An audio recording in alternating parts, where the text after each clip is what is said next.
پھر اللہ کے سامنے حالت وضو میں سجدہ، 2 سجدے. اس پہ تو آپ کو چاہیے مجھے پیسے دو مزید.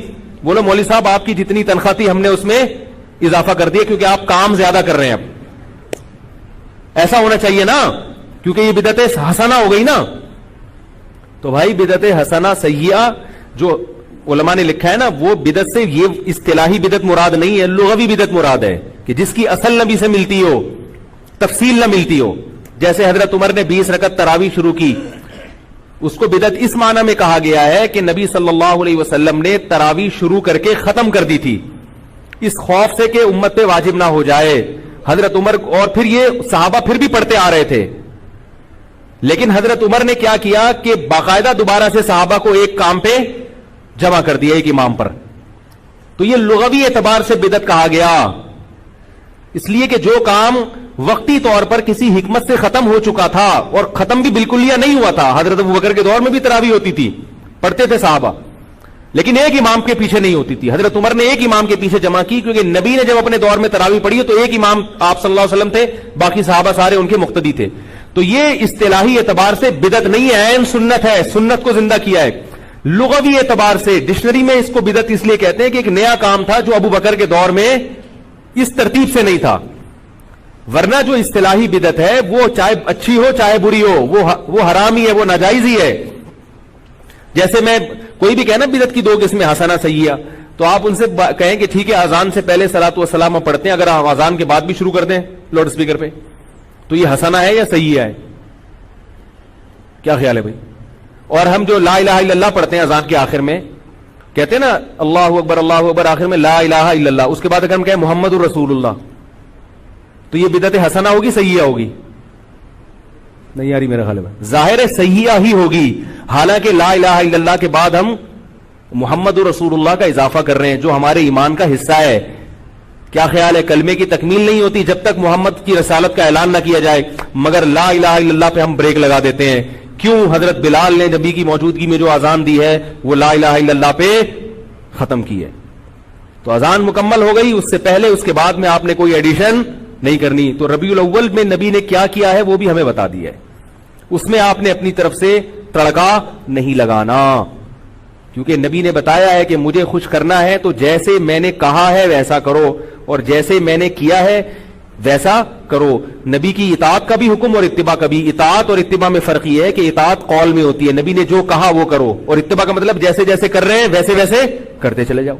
طبیعہ جو ہے عربی میں گائے کے بچے کو کہتے ہیں جو ماں کے پیچھے پیچھے چلتا ہے. یہاں بھی پتہ چلتا ہے کہ وہ بھی تقلید ہی کرتا ہے. ماں کا بچہ طبیعہ جو گائے کا بچہ ہوتا ہے نا، طبیعہ جہاں جہاں ماں جاتی ہے وہ وہاں جاتا ہے کہ نہیں جاتا؟ اس لیے کہ اس کو دلیل اس لیے نہیں مانگتا اپنی ماں سے، اس کو پتا ہوتا ہے میری ماں مجھے گٹر میں نہیں گرائے گی کیونکہ یہ میری ماں ہے. کیا خیال ہے بھائی؟ اس کو پتا ہے اماں جہاں جا رہی ہے صحیح جگہ جا رہی ہوگی.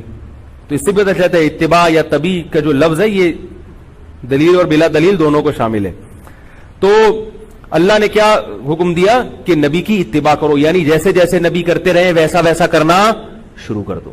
تو نبی نے ربیع الاول میں جو کیا بھائی وہ کر لو آپ. کیا خیال؟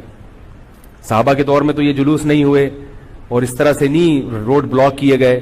نبی جب تہجد کی نماز پڑھتے تھے تو اس کا خیال کرتے تھے کسی کی آنکھ نہ کھلے. جب رات کو گھر میں آتے تو دروازہ اتنی آہستہ سے آواز دیتے، سلام کرتے کہ جو جاگ رہا ہے وہ سلام سن لے اور جو سو رہا ہے اس کی آواز سے آنکھ نہ کھلے. اتنا اہتمام کر رہے ہیں اور ہم ربیع الاول ایسے مناتے ہیں روڈ بلاک.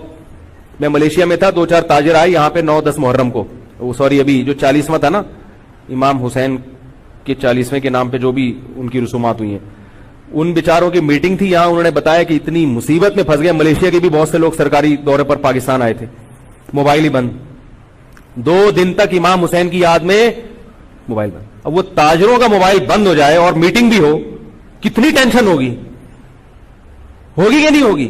ایک عذاب میں کہہ رہے یار پاکستان میں یہی مسائل ختم نہیں ہوتے. کبھی کون سا دن چل رہا ہے، کبھی کون سا دن چل رہا ہے، کبھی موبائل بند ہے، پوری قوم کے موبائل بند ربیع الاول میں بھی. اور پھر خطرات کتنے ہوتے ہیں دہشت گردی کے. اتنے بڑے بڑے مجمع جب اکٹھے ہوں گے اور روڈ بلاک کر کے جلوس کی شکل میں جائیں گے. مجمع اگر ایک جگہ ہو نا اس کی سیکیورٹی آسان ہے، جب جلوس کی شکل میں نکلتا ہے تو دہشت گردوں کو بھی موقع مل سکتا ہے. ملک کے حالات کو دیکھا جائے اور شریعت کی تعلیمات کو دیکھا جائے تو کسی بھی طرح سے یہ چیزیں اسلام کے مزاج کے مطابق نہیں ہے. ہاں آپ نے سیرت کے نام پہ جلسہ کرنا ہے وہ ضرور کریں. آپ جلسہ تو کبھی بھی کیا جا سکتا ہے, لوگوں کو اکٹھا کر کے نبی کی سیرت پہ بیان کیا جا سکتا ہے, مسجد میں بھی ہو سکتا ہے اور کہیں کسی کے گھر پہ بھی ہو سکتا ہے اور کوئی گراؤنڈ میں بھی ہو سکتا ہے, شادی ہال بھی بک کرا کے ہو سکتا ہے. رسول اللہ صلی اللہ علیہ وسلم کی سیرت کو بیان کرنے جیسے مسجد میں جائز ہے تو الگ سے کوئی جگہ ارینج کر کے وہ جلسہ کرنا بھی جائز ہے. ربیع الاول میں بھی جائز ہے, سفر میں بھی جائز ہے. اگر کوئی ربیع الاول میں کرتا ہے کہ بھائی اس مہینے میں کیونکہ نبی سے نسبت ہے تو بھی ٹھیک ہے, سفر میں بھی ہو سکتا ہے, ربیع الاول میں بھی ہو سکتا ہے, سب جگہ ہو سکتا ہے. کیا خیال ہے؟ باقی کام سے ایوائڈ کرنا چاہیے, تمام دوائیں بچوں کی پہنچ سے دور رکھنی چاہیے اور استعمال سے قبل بوتل کو اچھی طرح ہلا بھی لینا چاہیے. پھر بھی اگر آرام نہ آئے تو قریبی معالج سے رجوع کرنا چاہیے. کیا خیال ہے؟ یہ جو میں نے آخر میں جملہ کہا ہے نا, اس کا اس بیان سے بڑا گہرا تعلق ہے. اس کو آپ لطیفہ برائے لطیفہ نہ سمجھیں. دوبارہ نہیں سنا رہا, وقت بہت ہو گیا ہے, ٹھیک ہے؟ تو پھر بھی آرام نہ آئے تو قریبی معالج سے رجوع کریں. اللہ تعالیٰ سمجھنے کی, عمل کی توفیق عطا فرمائے. وما علینا الا البلاغ.